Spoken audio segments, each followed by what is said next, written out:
এখানে শেষ করে দিলাম। এবারে অল্টারনেট, এতক্ষণ যত সুন্দর কথাই বলি সবার হৃদয়ের মধ্যে প্রবেশ করেনি, কারণ সকলের বিশ্বাস এক না। আমি হাদিসগুলোতে বিশ্বাস নিয়ে বলেছি, আপনি সে বিশ্বাস নিয়ে শোনেন নাই, যার ফলে এই কথাগুলো বলার পরেও বেনামাজি থাকবে। এজন্য আল্লাহ তাআলা কোরআন মাজিদে নবী মুহাম্মদ সাল্লাল্লাহু আলাইহি ওয়াসাল্লাম হাদিসের মধ্যে যারা বেনামাজি, যারা সালাত পরিত্যাগ করে, যারা নামাজ নিয়ে অবহেলা করে, যারা নামাজ কাজা করে, তাদের ব্যাপারে অত্যন্ত ভয়ঙ্কর কথা বলেছেন। আসুন আমরা কোরআন থেকে দুই তিনটা তথ্য নেই, তারপরে হাদিস। সূরাতুল মারইয়াম 59 নম্বর আয়াত আল্লাহ বলেন, فَخَلَفَ مِن بَعْدِهِمْ خَلْفٌ ثُمَّ أَضَاعُوا الصَّلَاةَ وَاتَّبَعُوا الشَّهَوَاتِ فَسَوْفَ يَلْقَوْنَ غَيًّا। নবীরা যখন আগমন করেছিলেন, আল্লাহর ইবাদত ছাড়া সালাত আদায় করেছেন, নবীদের নিজ হাতে গড়া প্রশিক্ষিত সাহাবীগণ তারা আল্লাহর এই সালাতটাকে মূল্যায়ন করেছেন। তার পরবর্তী প্রজন্ম যখন আগমন করেছে, মানে তাবেঈদের স্তর থেকে যারা আসছে, এরা সালাতটাকে বিনষ্ট করে দিয়েছে। আদৌ সালাত সালাত নষ্ট করেছে। সালাত নষ্ট হয় কিভাবে? সালাত না আদায় করলে। সালাত নষ্ট হয় কিভাবে? সালাত আউয়ালাতে সালাত আদায় না করলে। সালাত নষ্ট হয় কিভাবে? সালাত নবীর তরিকায় আদায় না করলে। সালাত নষ্ট হয় কিভাবে? সালাতের মধ্যে আল্লাহর প্রতি মনোযোগ না থাকলে। এইভাবে যদি কেউ সালাত আদায় করে, সালাত নষ্ট হয় কিভাবে? 3 ওয়াক্তের 1 ওয়াক্ত বলেছে, 4 ওয়াক্ত বলে নাই। এরকম ভাবে যারা সালাত আদায় না করে সালাতকে নষ্ট করেছে, 1 নম্বর অপরাধ। 2 নম্বর, ওয়াত্তাবাউশ শাহাওয়াত, তারা প্রবৃত্তির অনুসরণ করেছে। নিজের যা ভালো মনে চায় এটা করছে, আর নিজের যা ভালো মনে চায় না তা করে নাই। মানে কোরআন হাদিস নিজের চয়েস মতো আমল করেছে। এই টাইপের মানুষ যারা, এই 2 অপরাধের কারণে আল্লাহ তাআলা বলেন ফাসাউফা ইয়ালকাউনা গায়্যা, যারা নামাজ পরিত্যাগ করলো, প্রবৃত্তির অনুসরণ করলো, 2 অপরাধের অপরাধী যারা, আল্লাহ তাদেরকে অচিরেই জাহান্নামের গর্তে নিক্ষেপ করবেন। সূরা মারইয়াম 59 নম্বর আয়াত। আয়াত থেকে কি বোঝায়? বেনামাজি কোথায় যাবে? কথা বলেন, বেনামাজি কোথায় যাবে? বেনামাজি জাহান্নামে যাবে। দলিল সূরা মারইয়াম 59 নম্বর আয়াত খুলে দেখেন, একটা দলিল। এরা সূরাতুল মুদ্দাসসির 40 থেকে 44 নম্বর আয়াত খুলে দেখেন, আল্লাহ কি বলেন, ফি জান্নাতি ইয়াতাসাআলুনা আনিল মুজরিমিন, জান্নাতে যারা যাবে, এই জান্নাতি লোকেরা জাহান্নামীদের সাথে পরস্পর কথা বলবে। সুবহানাল্লাহ। আল্লাহ আমাদের সবাইকে জান্নাত দেওয়ার তৌফিক দান করুন, আমিন। আপনি জান্নাতে গেলে আপনার পরিচিত জন তাদের কথা মনে পড়বে। এই আব্দুর রহমানের চিন্তা কোথায় আছে? দেখবেন যারা একটু সুখে থাকে তারা কিন্তু সুখের সময় আরেকজনকে লাইভে দেখাই, দেখ আমি কিন্তু কানাডায় আসছি। কেন দেখায়? মানে আরেকজনকে শেয়ার করা। তখন মনে পড়বে আমি তো অনেক সুখে আছি, আমার অমুক লোকটা কোথায়? আল্লাহ তাআলা তার সাথে কথা বলার সুযোগ করে দিবেন, ওই যে দেখো সে কোথায় আছে। তখন জান্নাতে থেকে ওই জাহান্নামী ব্যক্তির সাথে কথা বলবে, কথা বলে জিজ্ঞেস করবে, মা সালাতাকুম ফি সাকার, আব্দুর রহমান তোমার বাড়ি মধ্যকাটমাজি, মদিনা জামে মসজিদের পাশে, তোমারে তো আমি চিনি, তুমি কিভাবে জাহান্নামে আসলা? কি অপরাধ করছিলা বলো? তখন আব্দুর রহমান নিজে আত্মস্বীকৃতি দিয়ে বলবে, আমি কেন জাহান্নামে আসছি শোনো। 1 নম্বর, লাম নাকু মিনাল মুসাল্লিন, আমি মুসল্লিদের অন্তর্ভুক্ত ছিলাম না। সালাত যে আদায় করে তাকে কি বলে? সালাত যে আদায় করে না তাকে মুসল্লি বলে? তার মানে আমি সালাত আদায় করতাম না, আমি ছিলাম বেনামাজি, 1 নম্বর অপরাধ।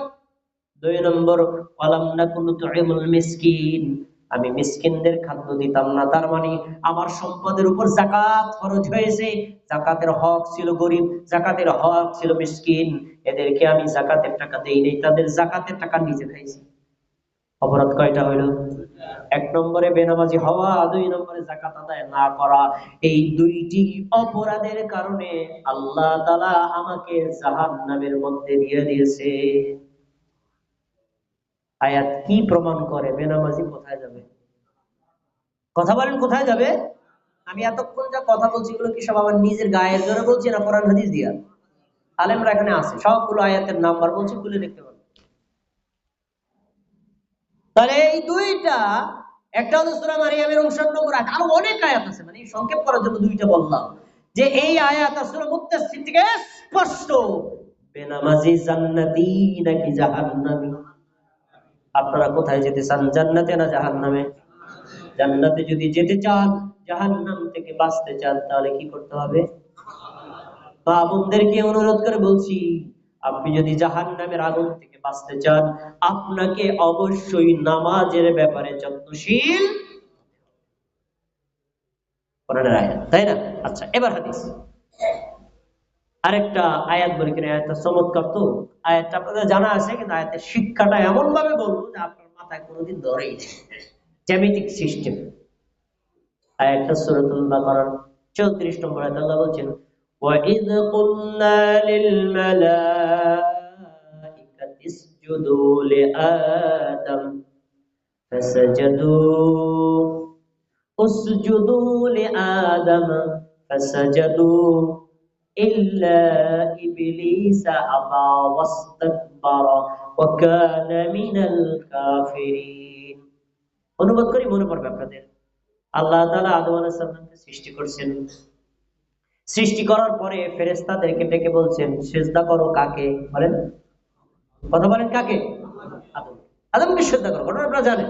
আদমকে সিজদা করো, ফাসাজাদু, সবাই সিজদা করলো, ইল্লা ইবলিস, সিজদা করে নাই কেরা? কে করে নাই? ইবলিস করে নাই। আবার সে অস্বীকার করছে, করব না। কেন? ওরে বানাইছেন মাটি দিয়ে, মাটি উপরে দিকে ফালাইলে নিচে পড়ে, আমারে বানাইছে আগুন থেকে, আগুন জ্বালাইলে কোথায় ওঠে? নিচে না উপরে?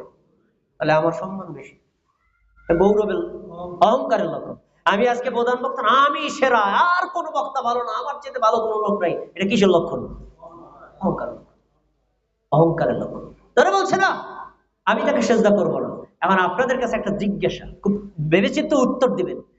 সেদিন যে ইবলিস আদম আলাইহিস সালামকে সেজদা দিতে অস্বীকার করছিল, এই সেজদার পরিমাণ ছিল কয়টা? কয়টা?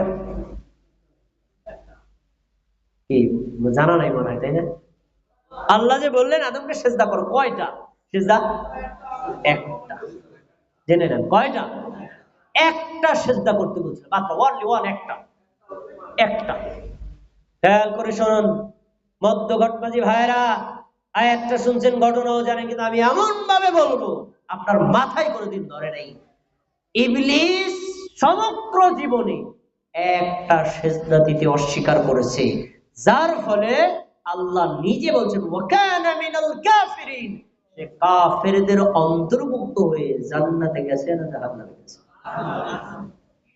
এবার আপনার জীবনটা তল্লাশি করি, ইবলিসের ঘটনা থেকে আপনার জীবনটা তল্লাশি করি, দেখি দিয়ে আপনারা বলতে পারেন কিনা দিবারাত্রি 24 ঘন্টায় কয় ওয়াক্ত নামাজ ফরজ? 5 ওয়াক্ত নামাজে ফরজ নামাজ কয় রাকাত? সুন্নাত বাদ দিয়ে দিছি আমি, নফল বাদ দিয়ে দিছি আমি, বেতরও বাদ দিয়ে দিছি আমি।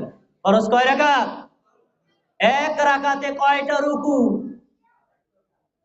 কয়টা বলেন? এক রাকাতে কয়টা রুকু? তার মোট 17টা রুকু। আর এক রাকাতে কয়টা সাজদা? দুইটা সেজদা।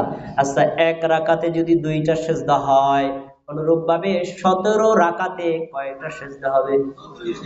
34টা সেজদা। এবার আপনারা বলবেন, আমি কিছু বলবো, আপনারা বলবেন ইবলিস সমগ্র জীবনে একটা সেজদা দেয় নাই, আর আপনি যদি 5 ওয়াক্ত সালাত আদায় না করেন, তাহলে আল্লাহর 34টা সেজদা আপনি ছেড়ে দিয়েছেন। আপনার কাছে জিজ্ঞাসা, একটা সেজদা ছেড়ে দিলে ইবলিস যদি কাফের হয়, আপনি 34টা ছেড়ে দিয়ে এখনো পাক্কা মুমিন মুসলমান আছে? কথা বলেন। চায়ের দোকানে কিছু ডায়লগ মারতে শোনা যায় না, ওই যে আব্দুর রহমান যাইতেছে মসজিদে, কাজ করলে কি, নামাজ পড়লে কি, তার সাথে আমি ভালো আছি, চা চাবাই আর কয়, এরকম লোক আছে না নাই? মানে তাদের থিওরি, নামাজ পড়লে ভালো মানুষ হওয়া যায় না, নামাজ পড়লে জান্নাতে যাওয়া যায় না। আরে ভাই, এটা একটা আপেক্ষিক কথা। তাদের থিওরি যারা বুঝাতে চায় নামাজ না পড়লে তার চেয়ে আমি উত্তম, নামাজ না পড়লে আমি তার আগে জান্নাতে যাবো। কিন্তু দেখেন এখানে কি বলছেন, আল্লাহর তথ্য থেকে বোঝা গেল যে ইবলিস সমগ্র জীবনে একটা সিজদা নিয়ে দিয়ে কাফের হয়েছে, জাহান্নামে হয়েছে, আর তুমি দৈনিক 34টা সিজদা দাও না, এরপরে জান্নাতে যাবা, এটা কি কখনো সম্ভব?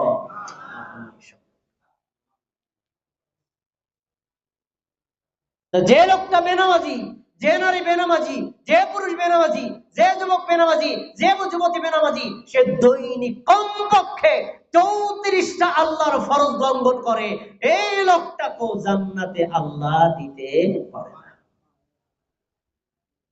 কোরআন থেকে বলো। আবার হাদিস,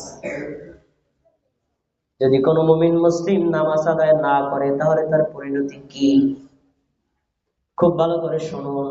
বাংলাদেশ থেকে যখন কোনো প্রতিনিধি দল জাতিসংঘে অন্য কোনো এলাকায় যায়, অন্য কোনো দেশে যায়, দেখবেন পরস্পর বৈঠক করার সময় বাংলাদেশি প্রতিনিধি যে বসছে যে চেয়ারে, তার পিছনে কোন দেশের পতাকা? বাংলাদেশের পতাকা। আর অন্য দেশের প্রতিনিধি যেখানে বসছে তার পিছনে ওই দেশের পতাকা। এই পতাকাটা কিসের জন্য? এটা প্রতীক বোঝানোর জন্য আমি কোন দেশের লোক, বোঝানোর জন্য। জেনে রাখুন, আপনি মুমিন হওয়ার পরে, মুসলমান হওয়ার পরে কিয়ামতের দিন আপনি যে জান্নাতে যাবেন, জাহান্নাম থেকে মুক্তি পাবেন, তার প্রতীক হলো সালাত। এজন্য আল্লাহর রাসূল বলেছেন, ইন্না বাইনার রাজুলি ওয়া বাইনাশ শিরকি ওয়াল কুফরি তারকাস সালাত। নিশ্চয়ই কাফের, মুশরিক, বেঈমান, মুনাফিক আর মুমিন মুসলমানের মধ্যে পার্থক্য হলো সালাত। সালাত আছে আপনি মুমিন, সালাত আছে আপনি মুসলিম। সালাত নাই, হয় আপনি কাফের, না হয় মুশরিক, না হয় মুনাফিক, না হয় নাস্তিক। এই চারটার একটাই হবে না। সালাত ইসলামের প্রতীক। সালাত আছে যেখানে ইসলাম আছে সেখানে, সালাত নাই যেখানে ইসলাম থাকবে না।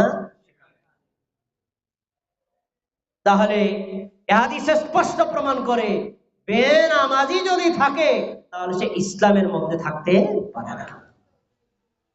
অনেকে আমার সাথে দ্বিমত করতে পারেন, আপনার ভাষায় তো বোঝা যায় বেনামাজি কাফের, তাহলে আজকে এই কথা শোনার পরে কালকে জাল লগে দেখা হবে নামাজ পড়স নাই, বেটা তুই কাফের, একে ডাকো।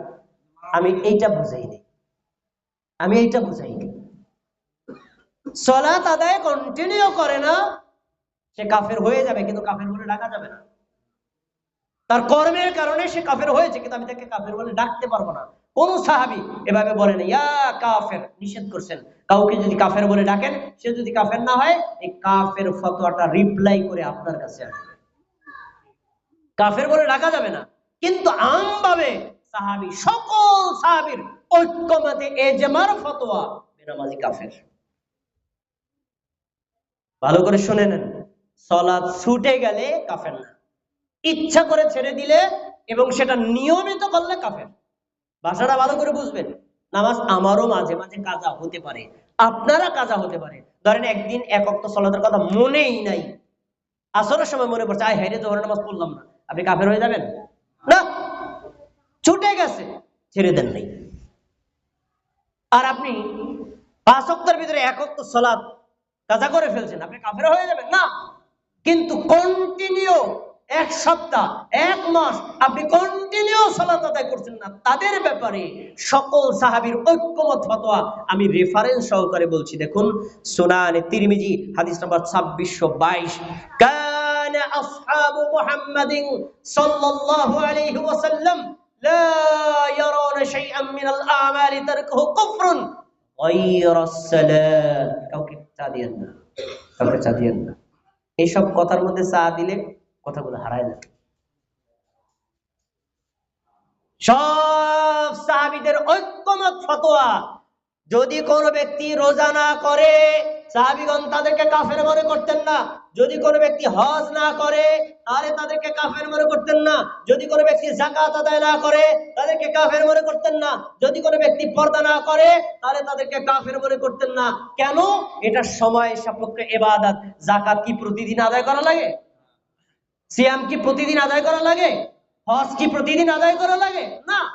এটা হয়তো সে এখন আদায় করে নাই, পরে করবে। আজকে বছর হজ করলাম না, পরের বছর করলাম, এজন্য আপনি আমাকে কাফের বলতে পারবেন না। কিন্তু বলছেন, কেউ যদি সালাত ছেড়ে দিত, সব সাহাবী মনে করতেন সে ইসলাম থেকে বোল্ড আউট হয়ে গেছে। তার গায়রাস সালাত, সালাত ছেড়ে দিলে সব সাহাবীর ঐক্যমত এই লোকটার মুসলমান নাই। এই জন্য সাহাবীদের জমানায়, রাসূলের জমানায় যারা টাটকা মুনাফিক তারাও 5 ওয়াক্ত নামাজ জামাতে পড়তো। কেন নামাজ পড়তো? কেন? সাহাবীদের সবাই জানতো নামাজ না বললে তো লোকটা মুনাফিক, ও তো বলছে আমি মুসলমান, কিন্তু আসলে মুসলমান না। মুসলমান যে এটা প্রমাণ করবে কি দিয়া? 5 ওয়াক্ত নামাজ পড়তো। মনের ভিতরে ইসলাম নাই, ঈমান নাই। মুনাফিকরাও নামাজ পড়তো কেন? যদি কেউ মনে না করতে পারে আমি কাফের হয়ে গেছি। তাহলে হাদিসে স্পষ্ট, বেনামাজি যদি কন্টিনিউ নামাজ না পড়ে তার পরিণতি কুফরি, কুফরুন। আর এই কাজটা যে করে তার ইসমে ফাইলের সিগা হলো ফাহুয়া কাফিরুন, কাফের। তাহলে সালাত পরিত্যাগ করা কত বড় ভয়ঙ্কর অপরাধ! এর চাইতে ভয়ঙ্কর অপরাধ ইসলামী শরীয়তে কমই আছে। আমরা কি ভয়ঙ্কর অপরাধ এখন থেকে করব না ছাড়বো? আমরা কি এখন থেকে সালাতের ব্যাপারে যত্ন হবো তো ইনশাআল্লাহ? সালাত না আদায় করার কি পরিণতি তার আরেকটা হাদিস বলে আমি সালাতের পদ্ধতি সম্পর্কে কিছু কথা বলবো। খেয়াল করে শুনতে হবে, শেষের দিকে খেয়াল করে শুনুন। হ্যাঁ, খুব মনোযোগ দিয়ে শোনার কথা। যদি কোনো ব্যক্তি সালাত কন্টিনিউ আদায় না করে, একটানা না পড়ে, 1 বছর, 6 মাস, 1 মাস, 1 সপ্তাহ এইভাবে আদায় না করে, মাঝে মাঝে পড়ছে মাঝে মাঝে পড়ে না, আল্লাহ তাকে ক্ষমা করুক, এটা আমরা চাই, ক্ষমা হতে পারে, কন্টিনিউ না পড়ে, তাহলে তার পরিণতি কি? মুসনাদে আহমদ বড় এক হাদিসের কিতাব, সেখানে রাসূলুল্লাহ সাল্লাল্লাহু আলাইহি ওয়াসাল্লাম তার ব্যাপারে অত্যন্ত ভয়ঙ্কর কথা বলেছেন। আন্নান নবী সাল্লাল্লাহু আলাইহি ওয়াসাল্লাম যাকারা সালাত, আল্লাহ রাসূল সাল্লাল্লাহু আলাইহি ওয়াসাল্লাম সাহাবীদের সামনে একদিন ফরজ সালাতের গুরুত্ব নিয়ে আলোচনা করছিলেন, ফজিলত নিয়ে আলোচনা করছিলেন। আলোচনার মধ্যে তিনি বললেন, মান হাফাযা আলাইহা, আমার উম্মতের মধ্যে যে নারী যে পুরুষ সালাতের হেফাজত করবে, মানে ফরজ সালাত ঠিকমতো আদায় করবে, কানাত লাহু নূরুন ওয়া বুরহানুন ওয়া নাজাতু ইয়াউমাল কিয়ামাহ, সালাত আদায় করলে এই সালাত কিয়ামতের দিন তার জন্য নূর হয়ে যাবে। সুবহানাল্লাহ। নূর মানে আলো। কিয়ামতের দিন অন্ধকার, অন্ধকার থেকে বাঁচার একটা লাইট আছে, লাইটের নাম কি? সালাত। বলেন সালাত 1 নম্বর। 2 নম্বর, অবুরহান, সে যে বেঈমান ছিল না, সে যে মুসলমান ছিল, তার প্রমাণ তার কপালে হাতে পায়ে লেখা থাকবে না, সালাত হলো তার প্রমাণ। সে সালাত আদায় করেছে, তার মানে লোকটা মুমিন আর মুসলমান ছিল। তাহলে সালাত হলো 2 নম্বর, তার দলিল মানে প্রমাণ। 3 নম্বর, ওয়ানাজাতান, যে ব্যক্তি সালাত আদায় করেছে ওই ব্যক্তি জাহান্নাম থেকে মুক্তি পেয়ে যাবে। সুবহানাল্লাহ। সালাত আদায় করলে আল্লাহর পক্ষ থেকে নূর পাওয়া যাবে, সালাত আদায় করলে তার পক্ষে একটা দলিল হবে, সালাত আদায় করলে জাহান্নাম থেকে মুক্তি পাবে। এবার এর বিপরীত রাসূলুল্লাহ সাল্লাল্লাহু আলাইহি ওয়াসাল্লাম বলেন, ওয়ামান লাম ইউহাফিজ আলাইহা, যে নারী যে পুরুষ সালাতের হেফাজত করে না, সালাত আদায় করে না, ফালাইসা লাহু নূরুন, ওর জন্য থাকবে না কোনো নূর, ওয়ালা বুরহানুন, ওর জন্য থাকবে না কোনো প্রমাণ, ওয়ালা নাজাতি ইয়াউমাল কিয়ামাহ, কিয়ামতের দিন এই ব্যক্তি জাহান্নাম থেকে মুক্তিও পাবে না। এতটুকু কথা বুঝতে পারছেন? এবার একটা কঠিন কথা বলবো, একদম ভয়ঙ্কর কথা, কঠিন কথা। ভয়ঙ্কর কথা কি? যে ব্যক্তি বেনামাজি, যে ব্যক্তি নামাজ আদায় করে না, নারী হোক পুরুষ হোক, যুবক হোক যুবতী হোক, যদি তার উপর সালাত ফরজ হয়, কন্টিনিউ যদি নিয়মিত সালাত পরিত্যাগ করে, তার ব্যাপারে আল্লাহর রাসূল বলেছেন, ওয়াকানা ইয়াউমাল কিয়ামাতি মা'a কারুন ওয়া হামানা ওয়া উবাই ইবনে খালবিন, যে ব্যক্তি দুনিয়াতে নামাজ পড়বে না, নারী বা পুরুষ হোক, এই বেনামাজি কিয়ামতের দিন ফেরাউনের সাথে, নম্বরের কি? সবাই কথা বলতে হবে, কার সাথে? 2 নম্বর হলো হামানের সাথে, বলেন নাম বলেন। 3 নম্বর হলো করুনের সাথে, বলেন নাম বলেন। 3 জন হলো পাক্কা মুমিন, তাই না? কি এই 3 জন নিশ্চিত জান্নাতে গেছে, তাই না? রাসূল সাল্লাল্লাহু আলাইহি সাল্লাম বললেন, যে ব্যক্তি নামাজ আদায় করে না সে ফেরাউনের সাথে জাহান্নামে যাবে, যে ব্যক্তি নামাজ আদায় করে না সে হামানের সাথে জাহান্নামে যাবে, যে ব্যক্তি নামাজ আদায় করে না সে কারুনের সাথে জাহান্নামে যাবে, যে ব্যক্তি নামাজ আদায় করে না সে উবাই ইবনে খালফের সাথে যাবে। এক কথায় কাফের মুশরিক বেঈমানদের সাথে তারা হাসর আর নাসর হবে। কে কে আছেন ফেরাউনের সাথে হাসর হতে চান? কে আছেন হামানের সাথে হাসর করতে চান? কে আছেন করুনের সাথে হাসর করতে চান? কে আছেন উবাই ইবনে খালফের সাথে হাসর করতে চান? কে আছেন আবু জাহালের সাথে হাসর করতে চান? কেউ রাজি আছেন না ভাই? নারীরা রাজি আছে? যুবকরা রাজি আছে? যদি রাজি না থাকো, আমি হাদিস বলছি, আলেম ওলামারা সাক্ষী আছে, আজ থেকে বেনামাজির অভ্যাস পরিত্যাগ করে নামাজ আদায় করতে হবে, বলেন ইনশাআল্লাহ। থেকে নামাজের যত্ন হবে তো ইনশাআল্লাহ, হবে তো ইনশাআল্লাহ। আর একটা পরিচিত হাদিস আপনাদের মুখস্থ আছে, মনে করাই দিচ্ছি। পরিচিত হাদিস সুনানে তিরমিজি 413 নম্বর হাদিস। রাসূলুল্লাহ সাল্লাল্লাহু আলাইহি ওয়াসাল্লামের সাহাবী আবু হুরায়রা রাদিয়াল্লাহু আনহু বলেন, রাসূলুল্লাহ সাল্লাল্লাহু আলাইহি ওয়াসাল্লাম বলেছেন, ইন্না আউওয়ালা মা ইউহাসাবু বিহিল আবদু ইয়াউমাল কিয়ামাতি মিন আমালিহি সালাতি। কিয়ামতের দিন তোমাদের যত আমল আছে সবগুলো আমলের আগে কোন আমলের হিসাব হবে? তার মানে আপনারা হাদিস জানেন, কিয়ামতের দিন সবার আগে কিসের হিসাব? তার মানে নামাজের গুরুত্ব কমে জন্য না? নামাজের গুরুত্ব কমে এই জন্য আমরাও ধরেন একজন দোকানের একজন ক্যাশিয়ার বানাইলাম, তাই না? তখন আমরা কিন্তু বলি আগে এইটার হিসাব, তো ওগুলো পরে পাবো না, আগে এইটা হিসাব, মানে কি ওইটা গুরুত্বপূর্ণ বেশি। তো কিয়ামতের দিন হত্যার হিসাব, যাকাতের হিসাব, দানের হিসাব অন্য কোনো হিসাব নয়, আগে 5 ওয়াক্ত ফরজ সালাত 17 রাকাত সালাত আদায় করছে কিনা হিসাবটা আগে দাও। কেন? ইসলামের শরীয়তে টপ লিস্টের ইবাদত হলো সালাত। হাদিসের পরের শব্দ, যেই ব্যক্তির সালাতের হিসাবটা সঠিক পাওয়া যাবে, এই কোন সালাত? ফরজ সালাত, এরপরে ওয়াজিব, তারপরে সুন্নাত, এরপরে মুস্তাহাব, গুলো পরে, আগে কিসের? ফরজ। যদি কোনো ব্যক্তির ফরজ সালাতের হিসাবগুলো ঠিক পাওয়া যায় তাহলে তার ব্যাপারে ধরা হবে সে ওয়াজিব, সুন্নাত, মুস্তাহাব ওইগুলো ঠিক মতো আদায় করেছে। কি হবে? ফাকাদ আফলাহা ওয়া আনজাহা, এই লোকটা জাহান্নাম থেকে মুক্তি পেয়ে জান্নাতে চলে যাবে। সুবহানাল্লাহ। এরপরে ওয়া ইন ফাসাদাত, যদি তার ফরজ সালাতের ঘাটতি দেখা যায় তখন তার ব্যাপারে আল্লাহ একটা সহজ পথ অবলম্বন করেছেন। আলেমরা জোর দিয়া বলেন, ভাই সুন্নাত ছাড়বেন না, গুরুত্বপূর্ণ। কেন বলেন? এই হাদিস পাবেন এখানে। কেন বলেন?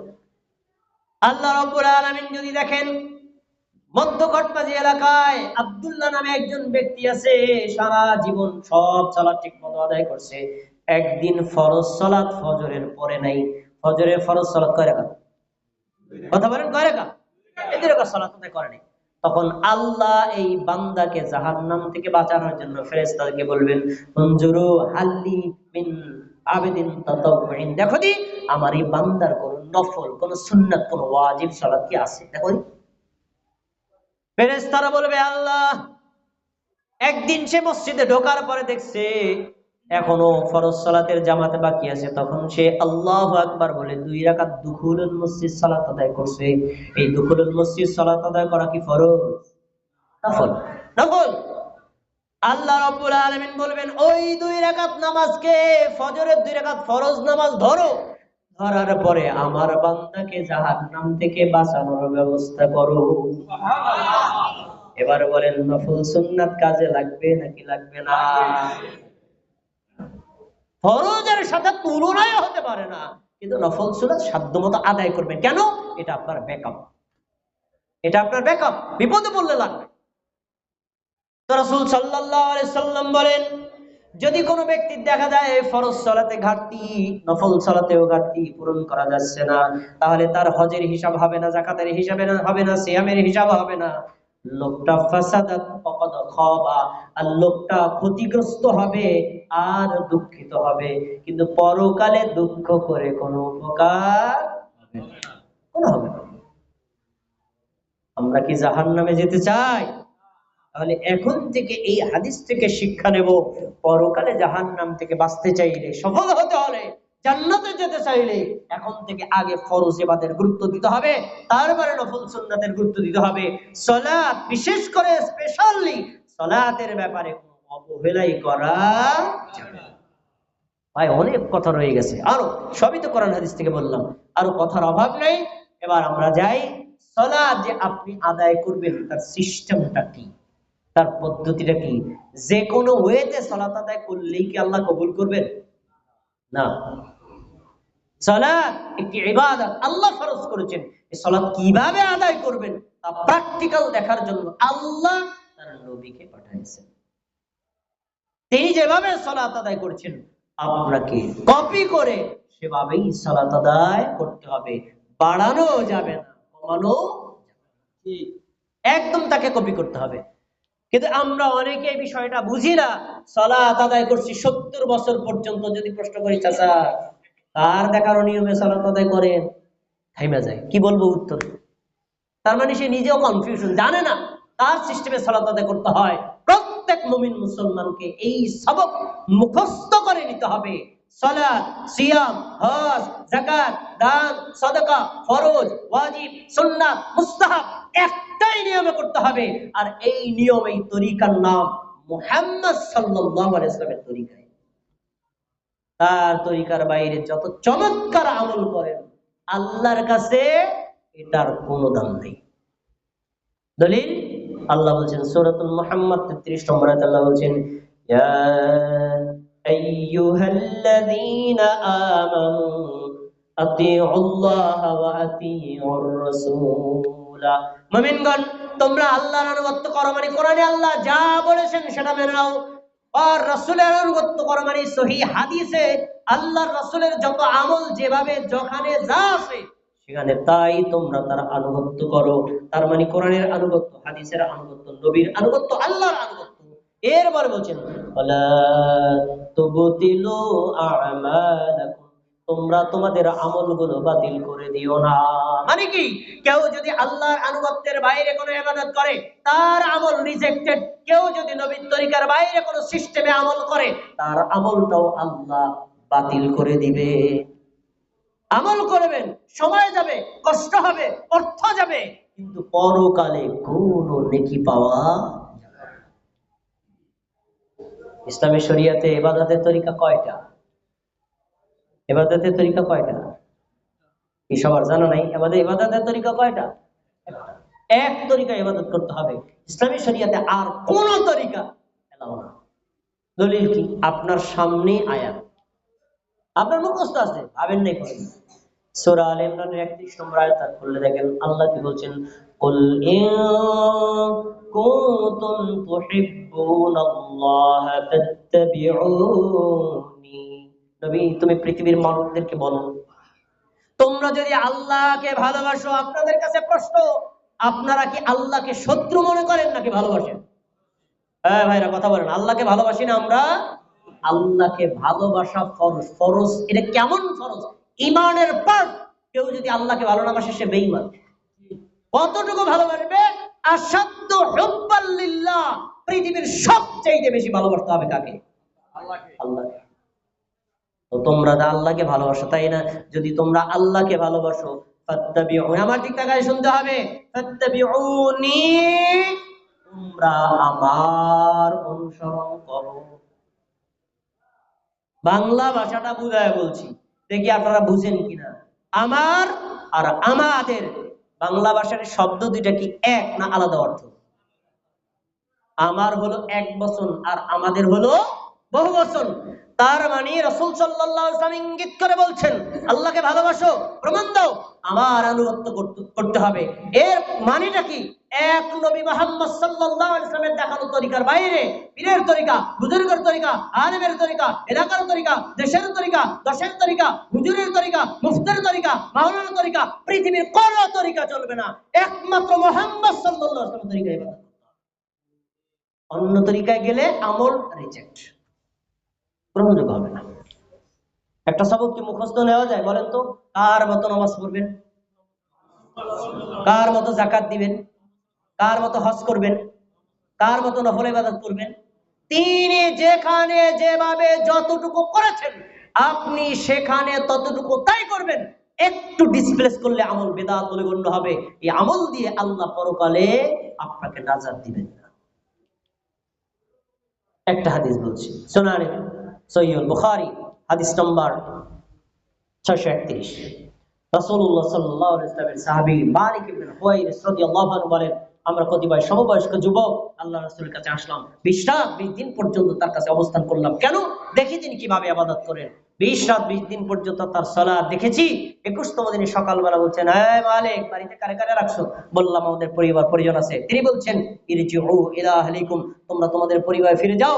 ফাকিমু ফীহিম, তোমাদের পরিবারে সালাত কায়েম করো। ওয়া আল্লিমুহুম, তাদেরকে সালাত শিক্ষা দাও। ওমরুহুম, তাদেরকে সালাতের আদেশ করো। পরের বাক্যটা হাইলাইট করে রাখার মতো। তিনি বলছেন, ওয়াসাল্লু কামা রাআইতুমুনি উসাল্লি, 20টা রাত 20টা দিন 5 ওয়াক্ত সালাতে আমাকে যেভাবে সালাত আদায় করতে দেখেছো তোমরা এভাবেই সালাত আদায় করো। তাহলে সালাত আদায় করতে হবে কার মতো? রাসূলুল্লাহ সাল্লাল্লাহু আলাইহি ওয়াসাল্লাম। তাকে কপি করে এর থেকে ডিসপ্লেস করা যাবে না। এখন প্রশ্ন, আমাদের সমাজের জনগণ কি রাসূলুল্লাহ সাল্লাল্লাহু আলাইহি ওয়াসাল্লামের তরিকায় সালাত আদায় করে? কেউ বলবেন হ্যাঁ, কেউ বলবেন না। আমি এর মাঝে মাঝে কেন? আপনি মাঝে কেন? মানে কিছু বিষয়ে তারা রাসূল সাল্লাল্লাহু আলাইহি ওয়াসাল্লামকে কপি করে, আর কিছু বিষয়ে তারা রাসূলুল্লাহ সাল্লাল্লাহু আলাইহি ওয়াসাল্লামকে কপি করে না, মানে সেটা বিদআত করে। এবার তো বলবেন প্রমাণ দেন মিয়া, প্রমাণ দেন। প্রমাণবিহীন কোনো কথা চলবে না, রাইট? প্রমাণ দিয়ে কথা হবে। দেখুন, আমি আপনাকে প্রমাণ দিয়ে দেখাবো। আমরা অনেকে সালাত আদায় করি রাসূলুল্লাহ সাল্লাল্লাহু আলাইহি ওয়াসাল্লামকে কপি করে, তার মতো সালাত আদায় করি না। এই সালাতের নিয়ম বলার আগে একটা কনফিউশন আমি ভেঙে দিচ্ছি। সালাতের ইবাদতে দুইটা দিক আছে। একটা হলো ইখতিলাফ পূর্ণ, আর একটা হলো বিল ইত্তেফাক, কোনো ইখতিলাফ নাই। ইখতিলাফ পূর্ণ বিষয়ে এক মাযহাবে এটা আছে আর এক মাযহাবে এটা নাই, এরকম থাকতে পারে, এটা কোনো দোষ না। কিন্তু কথা হলো, যে ব্যাপারে সকল মাযহাব সকল ইমাম একমত, এক্ষেত্রেও আমরা ভুল করি, কোনো দ্বিমত নাই, এক্ষেত্রে ভুল করি। দেখবেন, আমি আপনাকে চোখে আঙ্গুল দিয়ে দেখাই। নেন, আজকে আপনার নামাজটা প্রমাণ করেন।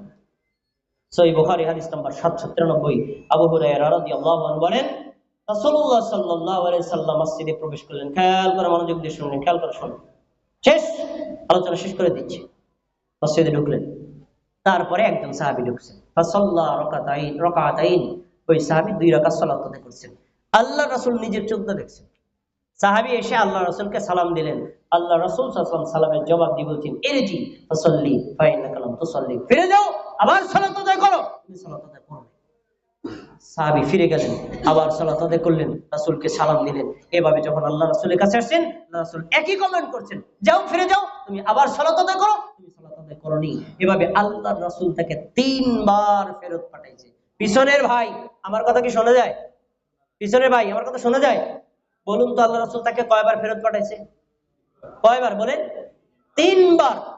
তৃতীয়বার যখন আসছে, তখন আল্লাহ রাসূল আবার ফেরত পাঠানোর জন্য বলছেন। তখন ওই সাহাবী আল্লাহর রাসূলের কাছে সারেন্ডার করে বলছেন, ওয়াল্লাযী বা'আসাকা বিল হক মা উহসিনু গায়রাহা ফাআল্লিমনি। আল্লাহ রাসূল, আমি 3 বার সর্বোচ্চ চেষ্টা করেছি, এর চাইতে সুন্দর করে সালাত আদায় করতে পারি না, দয়া করে আপনি আমাকে সালাতটা শিক্ষা দিয়ে দিন। আপনাদের কাছে প্রশ্ন, রাসূলের সামনে সাহাবী নামাজ পড়ছে কয়বার? পিছনে চাচারা কথা বলে না, কয়বার? 3 বার। আল্লাহ 3 বারই আল্লাহ রাসূল কি বললেন? তুমি নামাজই পড়ো। একথা বলেন নাই নামাজ পড়ছো সুন্দর হয় নাই, সামনে থেকে সুন্দর করবা না, বলছে তুমি নামাজই পড়ো নাই, পুরা রিজেক্ট, পুরা বাদ। এরপর যখন ওই সাহাবী আত্মসমর্পণ করছে, আল্লাহ রাসূল সুন্দর করে বলতে পারেন, আপনি শিক্ষা দেন। এখন আল্লাহ রাসূল সাহাবীকে সালাত শিক্ষা দিবেন, এটা কি শুধু সাহাবীর জন্য না আমাদের জন্য? মিলিয়ে নেন, আজকে মিলাবেন, আপনার নামাজ মিলাবেন। রাসূলুল্লাহ সাল্লাল্লাহু আলাইহি ওয়াসাল্লাম বলেন, ইযা কুমতা ইলাস সালাত ফাকাব্বির, তুমি যখন নামাজে দাঁড়াবা প্রথমে করবা তাকবীর। তাকবীর মানে কি? সবাই বলেন তাকবীর মানে কি? বলেন সবাই, আল্লাহু আকবার বলেন। নামাজের প্রথম শব্দ কি? আল্লাহু আকবার। এর আগে যায় নামাজের দোয়া বাদ, এর আগে নাওয়াইতু মুসাল্লি বাদ থাকলে আল্লাহ নবী বলতেন, নাই আল্লাহু আকবার বলার আগে কোন শব্দ মুখ দিয়ে বলা যাবে না। রাসূল বলে নাই, শিখাও না। আল্লাহু আকবার, আচ্ছা বললেন। তারপরে আল্লাহু আকবার বলা কি নফল না ফরজ? যদি আল্লাহু আকবার না বলে নামাজ পড়ে হবে? নামাজ বাদ। 1 নম্বর ফরজ। 2 নম্বর সুম্মা ক্রা মা তায়াসসারা মাকা মিনাল কুরআন। কোরআনের যে অংশটা তোমার কাছে সবচেয়ে বেশি সহজ হয় এটা তুমি পড়ো। কোরআনে 114টা সূরা আছে, সবচেয়ে সহজ সূরার নাম কি? সূরা ফাতিহা। এটা পড়ো। তারপরে অতিরিক্ত যতটুকু মনে চায় ততটুকু তুমি পড়লা। দুইটা দল, একটা হলো তাকবীর, আমরা তাকবীর দেই না, আল্লাহু আকবার বলি না, বললাম। 2 নম্বর আমরা সূরা ফাতিহা পড়ি না, বললাম। 3 নম্বরে যান সুম্মারকা, তারপরে তোমরা রুকু করো। এই ভাই আপনারা রুকু করেন নাকি করেন না? 3টা করছেন। এবার 4র্থ নাম্বার আপনাকে টেস্ট করা হবে, কয়জনে করেন। আমি কিন্তু রাসূলের তরিকা বলছি, কারো তরিকা না। তিনি যা বলছেন তাই। তিনি বলছেন রুকু তো করলে হবে না, হাত্তা তাতমাইন্না রাকিআন, রুকুতে শান্ত শিষ্টতা ধীর স্থিরতা অবলম্বন করো। রুকু করা ফরজ, রুকুতে শান্ত হওয়া আলাদা ফরজ। এখন আপনার কাছে প্রশ্ন, আমাদের সমাজের মানুষ আল্লাহু আকবার, সুবহানাল্লাহ, সুবহানাল্লাহ, সুবহানাল্লাহ, সামিআল্লাহু লিমান হামিদা, আল্লাহু আকবার, এই টাইপের তাড়াহুড়া করা মুসল্লি মধ্যঘট মাঝিতে নাই। তাহলে তার সালাতের সাথে রাসূলের সালাতের মিল আছে না? মিল আছে না। তিনি কি বলছেন? হাত্তা তাতমাইন্না রাকিআন, কিভাবে শান্তশিষ্টভাবে রুকু করবেন? আপনি আল্লাহু আকবার বলে রুকুতে যাবেন, 2 হাত হাঁটুর উপর রাখবেন, মাথা মাজা পিঠ সমান বরাবর রাখবেন, স্থির হওয়ার পরে বলবেন সুবহান রাব্বিয়াল আযীম, সুবহান রাব্বিয়াল আযীম, সুবহান রাব্বিয়াল আযীম। শান্ত শিষ্টভাবে বলবেন। কোন তাড়াহুড়া করলে আপনার রুকু কমপ্লিট হবে না। এটা আমরা রিজেক্ট করি, রাসূলের সাথে মিল নাই। পরে সোমবার তারপরে তুমি রুকু থেকে মাথা তোলো। রুকু থেকে মাথা আমরা তুলি নাকি তুলি না? এবার আমার চাচাদেরকে ধরবো, ইয়ং বাইরে থাকে, চুপ থাকে, চাচাদেরকে ধরবো। রুকু থেকে মাথা তোলেন, এরকম আংশিক মাথা তোলা মুসল্লি নাই? দেখেন, আমি আপনি দেখাই। এই যে রুকু করছি, তাই না? এই রুকু করলাম, আচ্ছা। এবার দেখেন কিছু আমার চাচা দাদারা আছে এইটুকুর মাথা তোলার পরে আবার সেজদায় চলে যায়। এমন মুসল্লি এই মসজিদে নাই। আছে? তাদের জন্য হাদিস সুম্মা রফা, তারপরে তুমি রুকু থেকে মাথা তোলো। মাথা শুধু তুললেই হবে না, হাত্তা তাতমাইন্না কায়িমান, প্রশান্ত চিত্তভাবে দাঁড়িয়ে যাও। মাথা মাজা গলা পিঠ পা সমান বরাবর হবে। একটু যদি অ্যাঙ্গেল হয় রুকু কমপ্লিট হয়ে যায়। হাদিস বলছি, একটা হাদিসের একটা শব্দ রিজেক্ট করা পাওয়ার কারণে পূর্ণভাবে দাঁড়াতে হবে। এখানে একটা দোয়া আছে, দোয়া কি কেউ জানেনি? আমি বলি সামিআল্লাহু লিমান হামিদা, তারপর আপনারা কি বলবেন? আর একটু বাড়াইয়া কেউ বলেন নাকি? এটা বলা উচিত আর ইমামদের সময় দেওয়া উচিত। কিন্তু দুঃখের বিষয়, ইমামরা তাড়াহুড়া করে, মুসল্লিরা বলতে পারে না, আবার অনেক মুসল্লিরা এটা জানেও না। জানা উচিত। রাসূল সাল্লাল্লাহু আলাইহি ওয়াসাল্লাম একদিন জামাতের সাথে সালাত আদায় করছেন, পিছনে এক মুসল্লি, রাসূল যখন বললেন সামিআল্লাহু লিমান হামিদা, তিনি উচ্চ স্বরে বললেন রব্বানা ওয়া লাকাল হামদ হামদান কাসীরান তাইয়্যিবান মুবারাকান ফি। রাসূল সাল্লাল্লাহু আলাইহি ওয়াসাল্লাম সালাম ফিরে বলছেন মানিল মুতাকাল্লিম, এই উচ্চস্বরে বাক্যগুলো কে বলেছিল? সাহাবী মনে করছে ভুল হয়ে গেছে। তিনি আবার জিজ্ঞেস করছেন কে বলছেন? তখন বলছে আনা ইয়া রাসূলুল্লাহ। আল্লাহর রাসূল বললেন সাহাবী তুমি দেখো না, আমি দেখি, আমি দেখলাম 30 জন ফেরেশতা প্রতিযোগিতা করতেছে, তোমার এই বাক্যগুলোর নেকি লিখে কে আল্লাহর আগে পৌঁছে যাবে। আল্লাহর রসে কে আগে যাবে প্রতিযোগিতা করতেছে। এই দোয়াটা কি খারাপ? ভালো। বলা উচিত না? ইমামদের সময় দেওয়া উচিত না? এতে কি হয়? প্রশান্ত চিত্তভাবে দাঁড়ানো হয়। এরপরে যান সেজদায়। আমরা সেজদা করি না কি করি না? করি। পরেরটাকে করেন, আমি একটু ট্রাই করি। হাত্তা তাতমাইন্না সাজিদান, শুধু সেজদা করলেই হবে না। কিভাবে সেজদা করবেন? 2 হাত 2 হাঁটু 2 পা আর নাক আর কপাল, 8টা অঙ্গ জমিনের সাথে মিলানো থাকবে। একটা অঙ্গ যদি জমিন থেকে উপরে থাকে, সেজদার শুরু থেকে শেষ পর্যন্ত সেজদা বাতিল। অনেকে আছে কপাল মিলায় নাক মিলায় না, এমন আছে না? অনেকে আছে কপাল নাক হাঁটু মিলায়, পা 2টা আসমানে উঠে আছে। হবে না, সালাত হবে না। নবী সাল্লাল্লাহু আলাইহি ওয়াসাল্লাম বলেন উমিরতু আন আসজুদা আলা সাবআতি আ'যা আল্লাহর রাসূল সাল্লাল্লাহু আলাইহি ওয়াসাল্লাম বলছেন আমাকে আদেশ করা হয়েছে আমি যেন 7টি অঙ্গে সাজদা দেই। এই 7টি অঙ্গের চেহারা তিনি ব্যাখ্যা করেছেন, নাক আর কপাল টোটাল মিলিয়ে 8টা অঙ্গ। একটা অঙ্গ যদি সিজদার শুরু থেকে শেষ পর্যন্ত উপরে থাকে সিজদা বাতিল হবে না। এরপরে সিজদা করলেন সুবহানাল্লাহ সুবহানাল্লাহ সুবহানাল্লাহ আল্লাহু আকবার আল্লাহু আকবার সুবহানাল্লাহ। তাড়াহুড়া করা মুসল্লি আছে না নাই? এই ব্যক্তি তো প্রশান্ত চিত্ততা অবলম্বন করলো না। এবার দুই সিজদার মাঝখানে কোন ভাইরা দেখুন, সুম্মা রফা, তারপরে তুমি সিজদা থেকে মাথা তোলো। 90 ডিগ্রিতে অ্যাঙ্গেলে মাথা তোলা মুসল্লি আমাদের এলাকায় আছে না? ইমামরাও আছে, আলেমরাও আছে, আমিও আছি, কারে বাদ দেব? কিছু চিকন চালাক মানুষ আছে সমাজে বসবাস করবেন, দেখবেন এই চিন্তা করে একটা সিজদা দিছি আর একটা সিজদা তো দেওয়াই লাগে, পুরো টান হওয়ার দরকার কি? এক সিজদা দিয়ে আংশিক মাথা তুলে আবার সিজদায় চলে যায়, এমন মুসল্লি কি আছে না নাই? তার ব্যাপারে আল্লাহ রাসূল বলছেন হাত্তা তারফা কাইমান, না হাত্তা তাতাদিলা জালিসান, প্রশান্ত চিত্তভাবে বসে যাও, মাথা মাজা এবং পিঠ সমান বরাবর হবে। একটু অ্যাঙ্গেল হলে আপনার সিজদা কমপ্লিট হবে না। দুই সিজদার মাঝখানে দোয়া আছে জানেন? দোয়া আছে জানেন? জানবেন কিভাবে? আমাদের দেশের হুজুররা তো করে না, ইমাম তো আমরা।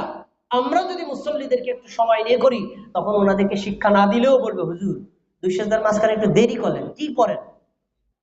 তখন তিনি জিজ্ঞেস করলে আপনি বলে দিতে পারতেন, কিন্তু আমরাও শিখাই না, টাইমও আমি দেই না। রাসূল সাল্লাল্লাহু আলাইহি ওয়াসাল্লাম দুইটা দোয়ার কথা বলেছেন, একটা ছোট আর একটা বড়। নামাজের ফরজ নামাজের পরে মোনাজাত নিয়ে আমাদের দেশে খুব তাড়াহুড়া আছে। আপনার কাছে অনুরোধ করে বলছি, ফরজ সালাতের পরে আপনি একা একা দোয়া ইস্তিগফার করেন, এটা সুন্নতি আমল, কিন্তু জেনে রাখেন দুই সিজদার মাঝখানে চমৎকার দোয়া কবুল হয়। আল্লাহর রাসূলের শেখানো দোয়া এর চাইতে উত্তম দোয়া আর হতে পারে না। দোয়া শোনেন, অর্থ শোনেন, আপনার কলিজা ফুটা হয়ে যাবে, এত সুন্দর দোয়া। ছোট দোয়া, রব্বি গফিরলি, রব্বি গফিরলি, আমার রব আমাকে ক্ষমা করেন, আমার রব আমাকে ক্ষমা করেন। অর্থ খারাপ না ভালো? এই দোয়াটা বললে কি আমাদের নেকি কমে যাবে? ইমামেরও পড়া উচিত, মুসল্লিদেরও পড়া উচিত। এটা ছোট। আর বড়টা কি? আল্লাহুম্মা গফিরলি ওয়ারহামনি ওয়াজবুরনি ওয়াহদিনি ওয়ারযুকনি ওয়াআফিনি, আল্লাহ আপনি আমাকে ক্ষমা করেন, আমাকে দয়া করেন, আমাকে সক্ষমতা দান করেন, আমাকে আপনি বিভিন্ন বিপদ থেকে উদ্ধার করেন, আমাকে রিজিক দান করেন, আমাকে হেদায়েত দান করেন। এই অর্থ কি ভালো না খারাপ? ভালো। পড়বে কারা? না হুজুররা পড়বে না, কারা পড়বে? সবাই পড়বে। এই দোয়া সবার জন্য। একটা প্রশ্ন করতে পারেন, ভাই এটা নফল সালাতের জন্য, ফরজের না? এই প্রশ্ন না, সাহাবী নিজে বলছেন আল্লাহর রাসূল এটা পড়তেন, আমি জিজ্ঞেস করতাম আল্লাহ রাসূল কি পড়লেন, তখন বলছে আমি এটা পড়ছি। তো সাহাবী যে জিজ্ঞেস করছেন কোন নামাজে দেখছেন? ফরজ নামাজে পড়তে দেখছেন। এটা সালাত, রাসূলুল্লাহ সাল্লাল্লাহু আলাইহি ওয়াসাল্লামের সিস্টেম। এই সিস্টেমকে ভায়োলেট করার মতো পাওয়ার কারণে করলে আপনার সালাত কবুল হবে না। শেষের দিকে রাসূল সাল্লাল্লাহু আলাইহি ওয়াসাল্লাম বলছেন, শোনো এই যে সালাতের 14টা পয়েন্ট তোমাকে শিক্ষা দিলাম, সুম্মা ফাল ফি সালাতিকা কুল্লিহা, দ্বিতীয় রাকাত, তৃতীয় রাকাত, চতুর্থ রাকাত, প্রত্যেক রাকাত এইভাবেই আদায় করো। এভাবে যদি আদায় না করো, আল্লাহ রাসূল ওই সালাতকে যেভাবে রিজেক্ট করেছেন, তোমার সালাত হয় নাই, আবার আদায় করো, কিয়ামতের দিন আপনার এই সালাত দিয়ে আপনি জান্নাত পাবেন না, জাহান্নাম থেকে বাঁচতে পারবেন। আমরা এখন থেকে রাসূল সাল্লাল্লাহু আলাইহি ওয়াসাল্লামের শেখানো সিস্টেমে সালাত আদায় করতে রাজি আছি তো? ইনশাআল্লাহ। ইনশাআল্লাহ করবেন তো? ইনশাআল্লাহ। ইমামদের অনুরোধ, আলেমদের অনুরোধ, আপনারা একটু সময় দিবেন, আপনারাও পড়বেন। আর যারা মুসল্লির আছে তাদেরকেও অনুরোধ, আপনারা এই আমলগুলো করবেন। সবশেষ 2-4টা আমল বলে আলোচনা শেষ করছি। আমরা ফরজ সালাতে সালাম ফেরানোর পরে অনেকে তাড়াহুড়া করে চলে যাই, আবার অনেকে মোনাজাত করি, মোনাজাত করা না করা নিয়ে দ্বন্দ্ব আছে না নাই? এবার আপনারা ভাবতে পারেন এই হুজুর কোন পক্ষে আমাকে দেখতে? ভাই আমি কোনো পক্ষে না, আমি নিউট্রাল। মোনাজাতের পক্ষেও না বিপক্ষেও না, কেন নিউট্রাল কেন? আমার কথা হলো ফরজ সালাতের পরে আমার নবী কি করতেন আমি তাই করবো, ফরজ সালাতের পর যা করতেন তাই, কেউ করলেও করবো না করলেও। এই আমার নিউট্রাল অবস্থা। দেখেন আমাদের দেশে ফরজ সালাতের পরে আসর আর ফজরের সময় 3 তাসবিহ আমরা পড়ি, এটা পড়ি, কিন্তু বাকি 3 ওয়াক্ত পড়ি না। কিন্তু রাসূল সাল্লাল্লাহু আলাইহি ওয়াসাল্লাম থেকে 5 ওয়াক্ত সালাতে 3 তাসবিহ পড়ার প্রমাণ আছে, আর অন্যান্য দোয়া জিকিরও প্রমাণ আছে। এই দোয়া জিকির গুলো আমরা জানিও না, আমলও করি না, কিভাবে মুসল্লিরা শিখবে? আসেন এক নজরে কয়েকটা আমল বলে আলোচনা শেষ করছি। সালাম ফিরাইলাম, আমাদের টাকা। আসসালামু আলাইকুম ওয়া রাহমাতুল্লাহ, আসসালামু আলাইকুম ওয়া রাহমাতুল্লাহ। সালাম ফিরানোর পরে একবার বলতে পারেন আল্লাহু আকবার, একটা আমল। দুই নম্বর, আস্তাগফিরুল্লাহ, আস্তাগফিরুল্লাহ, আস্তাগফিরুল্লাহ। আস্তাগফিরুল্লাহ কয়বার বলছি? এখানে আমাদের কয়েকটা ভুল। কেউ বলে আস্তাগফিরুল্লাহ রাব্বি মিন কুল্লি যামবি ওয়া তুবু ইলাইহি লা হাওলা ওয়ালা কুওয়াতা, পুরাটা মারে, হাদিসে পুরাটা নাই।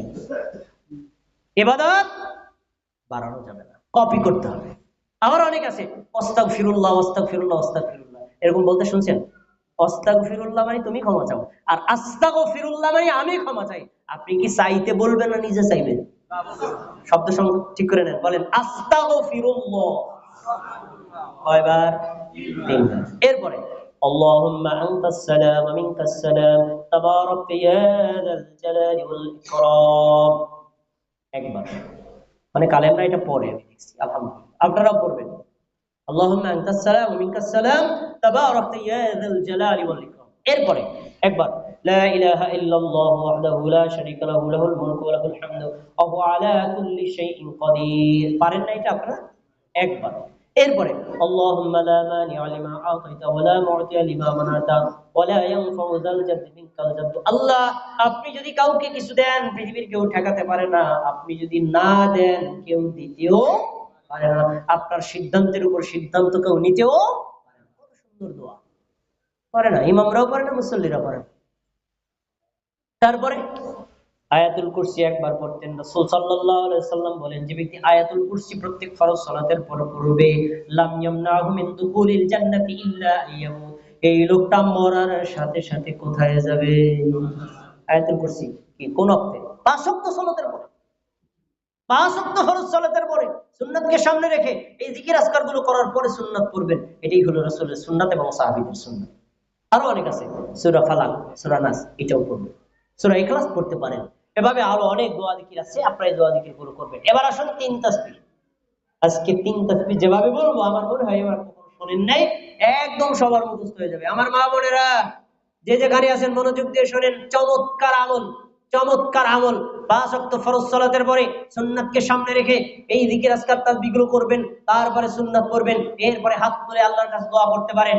কিন্তু আমরা কি করি? ফরজ সালাতের পরে হাত তুলে দোয়া করি। রাসূল সাল্লাল্লাহু আলাইহি ওয়াসাল্লাম ফরজ সালাতের পরে হাত তুলে দোয়া করতেন না, এই জিকির আজকার গুলো করতেন। সব সালাত সুন্নাত ফরজ শেষ করার পরে আপনি স্বাধীন হাত তুলেও দোয়া করতে পারেন, হাত না তুলে দোয়া করতে পারেন। এটাই রাসূলের সুন্নাত। আমি এভাবে আমল করি, আপনাদেরকে এভাবে করতে বলি। তিন তাসবিহ আমরা আমল করি, কিন্তু পাঁচ ওয়াক্ত সালাতের পর করি না। তিন তাসবিহ একভাবে করি, কিন্তু আল্লাহ রাসূল পাঁচ ভাবে করতেন, আমরা জানি না। এক নম্বর, খেয়াল করে শুনুন, 33 বার সুবহানাল্লাহ, 33 বার আলহামদুলিল্লাহ, 33 বার আল্লাহু আকবার। সবার কথা বলতে হবে, ঠোঁট বন্ধ রাখলে খবর আছে কিন্তু। 3 33 কত হয়? 3 33 কত হয় চাচা? 99।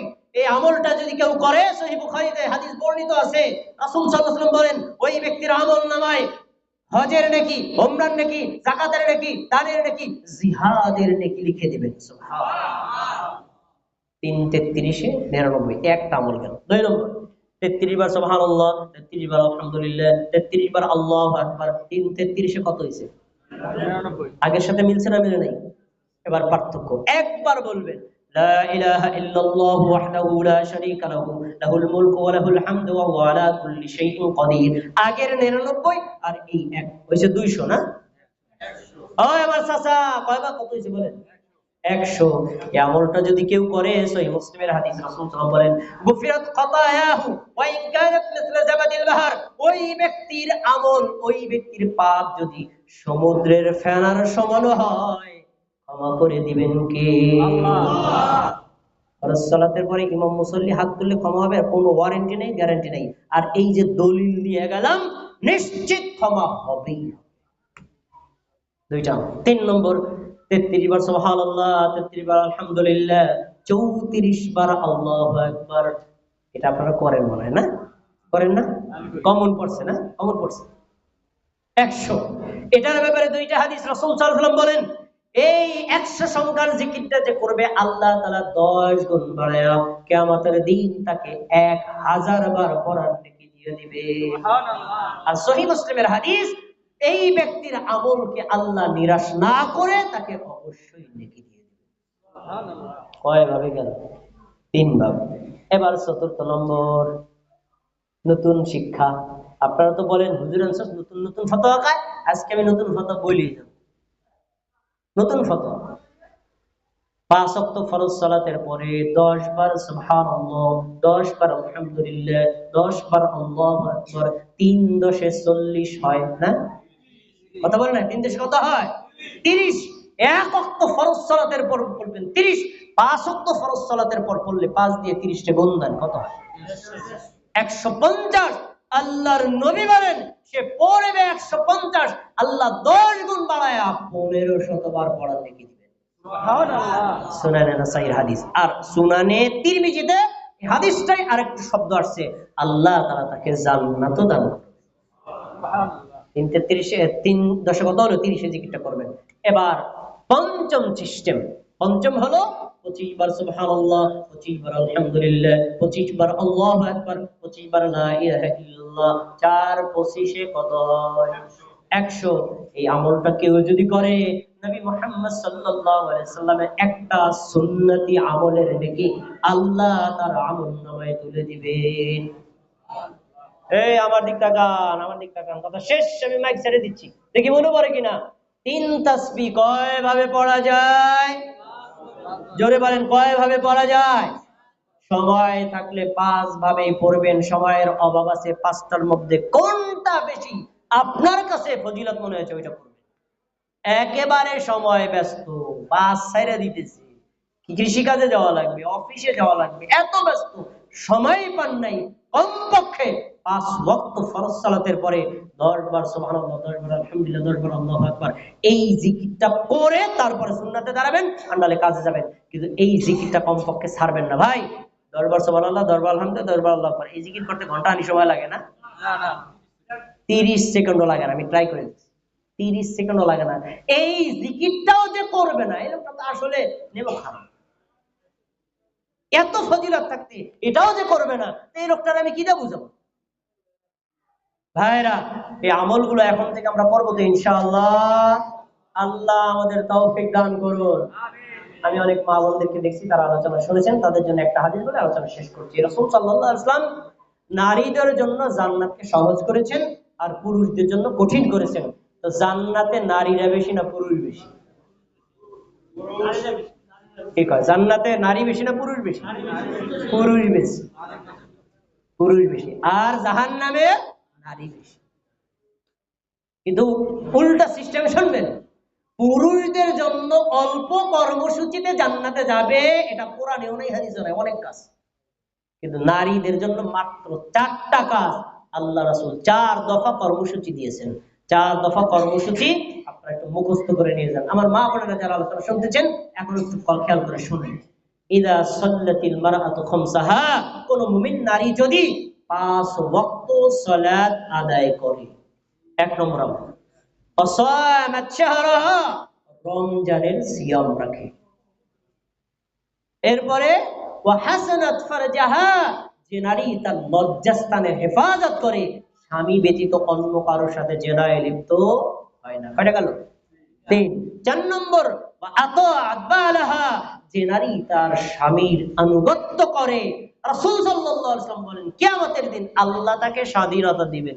এ ফাতেমা, জান্নাতের 8টা দরজা খুলছি, তোমার যেইটা মনে চায় ওটা দিয়ে এই জান্নাতে ঢুকে যাও। সুবহানাল্লাহ। জান্নাতে যাওয়ার কয় দফা কর্মসূচি? কয় দফা বলেন? 1 নম্বরে 5 ওয়াক্ত নামাজ বলেন, 2 নম্বরে রমজান মাসের, 3 নম্বরে লজ্জাস্থানের। এই 3টা শুধু নারীরা করবে, পুরুষের দরকার নাই। এই 3টা পুরুষের দরকার নাই, এই 3টা পুরুষের। 4র্থ নম্বর, নারীদের স্পেশাল স্বামীর কথা মেনে চলবে, স্বামীর আনুগত্য করবে। এই 4 কাজ করলে জান্নাতের ফয়সালা করে দিবেন কে? আল্লাহ রাব্বুল আলামিন। এতক্ষণ পর্যন্ত কোরআনের আলোকে, হাদিসের আলোকে যে কথাগুলো শুনেছি, আমাদেরকে হৃদয়ে ধারণ করার, কথাগুলো গ্রহণ করার, বিশ্বাস করার এবং আমল করার তৌফিক দান করুন, আমিন। আসসালামু আলাইকুম ওয়া রাহমাতুল্লাহি ওয়া বারাকাতুহু। কেউ উঠবেন না, বসেন, আমার বয়ান শেষ, বসেন, আমার বয়ান শেষ। এখন হয়তো কমিটিকেও কথা বলবেন, আপনাদের প্রতি একটা অনুরোধ। আমি মনে হয় ঘন্টা দেড়ে কথা বলছি, এতক্ষণ যে কথাগুলো বলছি কোরআন হাদিসের বাইরে কথা বলছি না, দলিল দিছি না দেই নেই? আপনারা বলেন যে এই রকম একটা মজলিস আয়োজনের কারণে, আমরা আসার কারণে কোরআন হাদিসে দু চারটা কথা শিখছেন, যদি এই আয়োজন না হতো আমাদের এই কথাগুলো শোনা সম্ভব হইতো? সম্ভব হইতো? তাহলে মসজিদ কমিটি এই আয়োজনটা করেছেন, তাদেরকে একটু ধন্যবাদ জানা দরকার না? কৃতজ্ঞতা জানানো দরকার না? তাদের জন্য একটু দোয়া করি, আল্লাহ তাদের এই নেক আমলকে কবুল করুন বলেন। কারণ তাদের এই নেক আমলের সাথে আমাদের একটু যুক্ত থাকা দরকার আছে না? যুক্ত থাকা দরকার আছে না? এর পিছনে টাকা পয়সা ব্যয় আছে, অনেক অর্থ আছে। আপনাদের প্রতি একটা বিনীত অনুরোধ রেখেছেন এই কমিটি যে আপনারা উপস্থিত বৈঠকে শরীক থাকবেন, কোনো অঙ্ক না, 5,000, 10,000, 2,000,